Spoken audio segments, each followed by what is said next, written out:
दोस्तों, कैसे हो आप सब। ज्ञान विद सुभी में आपका बहुत बहुत स्वागत है।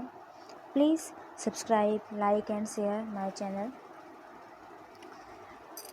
आप लोग बहुत अच्छे होंगे। अभी अपन ने हिस्ट्री की क्लास 5 तक तो पढ़ लिया है।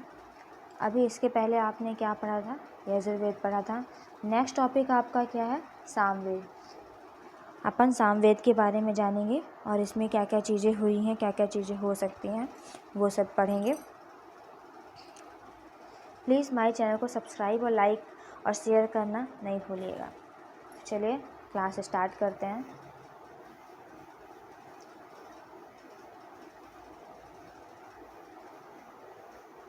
तो आज का टॉपिक है हमारा सामवेद।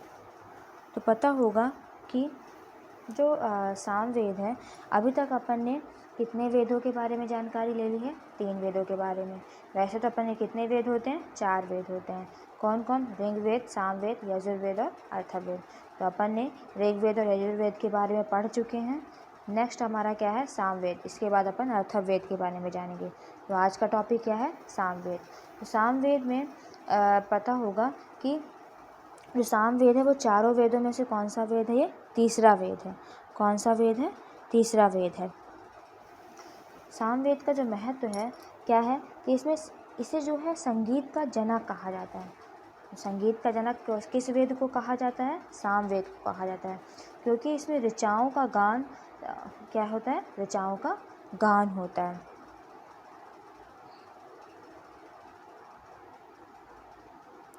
साम का शाब्दिक अर्थ ही क्या है? गान होता है। साम का जो शाब्दिक अर्थ होता है वो ज्ञान होता है। तो इसमें क्या होता है कि इसमें इस वेद में मुख्यतः यज्ञों के अवसर पर गाए जाने वाले ऋचाओं का संकलन होता है। क्या होता है? जो यज्ञ होते हैं उनके अवसरों पर जो गाए जाने वाले ऋचाएँ होती, मंत्र होते हैं। ऋचाएँ मतलब क्या होता है? मंत्र। उनका क्या होता है? संकलन होता है। तो जो इसका पाठ करता होता है उसको क्या बुलाता है? उद्रात्र बोलते हैं। ये चाहे तो आप लोग लिख लीजिए। इसके पाठकर्ता को क्या बोलते हैं?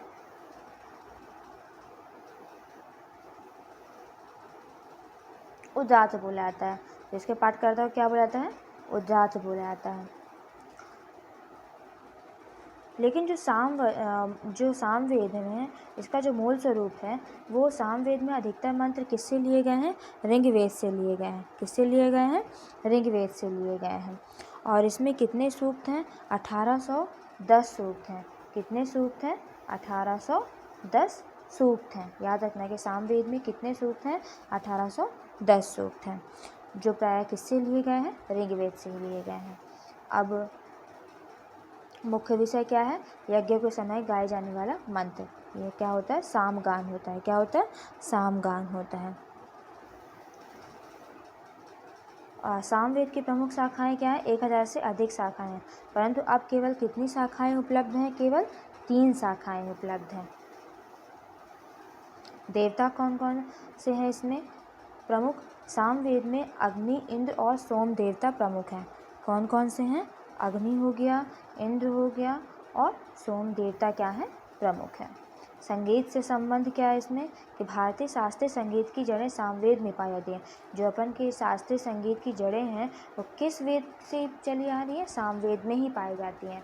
सामवेद के टाइम से ही शास्त्रीय संगीत की जड़ें जो हैं विद्यमान हैं सामवेद में। और यज्ञ, तो यज्ञ के दौरान ऋग्वेद के मंत्रों को गाकर प्रस्तुत करना ही सामवेद का कार्य था। क्या था कि यज्ञ की जो यज्ञ होता था उसके टाइम पे ऋग्वेद के जो मंत्र थे उनको गाकर प्रस्तुत करना ही क्या था? सामवेद का कार्य था। तो विशेष नाम क्या है? इसे गान वेद भी कहा जाता है। ये अभी तक आपको किसने नहीं बताया होगा, तो इसे याद रखना कि इसे क्या बोलते हैं? गान वेद भी कहा जाता है।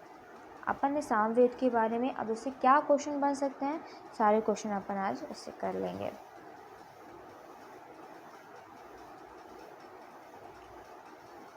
फर्स्ट क्वेश्चन क्या बनता है? सामवेद को किस नाम से जाना जाता है? तो सामवेद को किस नाम से जाना जाता है? ज्ञान वेद के नाम से जाना जाता है।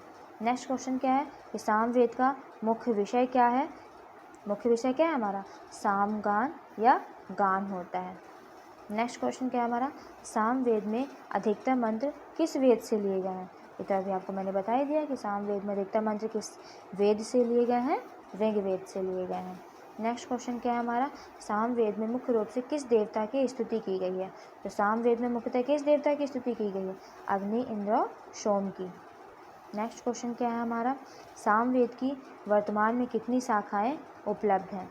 वर्तमान में कितनी शाखाएं उपलब्ध हैं, वर्तमान में 3 शाखाएं उपलब्ध हैं। नेक्स्ट क्वेश्चन क्या है, सामवेद का भारतीय संस्कृति में कौन सा विशेष संबंध है। कौन सा विशेष संबंध है, संगीत का। नेक्स्ट क्वेश्चन क्या है, सामवेद का भारतीय संस्कृति से कौन सा विशेष संबंध है। ये तो अभी क्वेश्चन किसका है, संगीत। सामवेद चारों वेदों में कौन से क्रम पर आता है। सामवेद चारों वेदों में कौन से क्रम में आता है, पहला तो ऋग्वेद, यजुर्वेद, तीसरा अपन क्या पढ़ रहे हैं, सामवेद, यानी कौन से क्रम में आता है, तीसरे।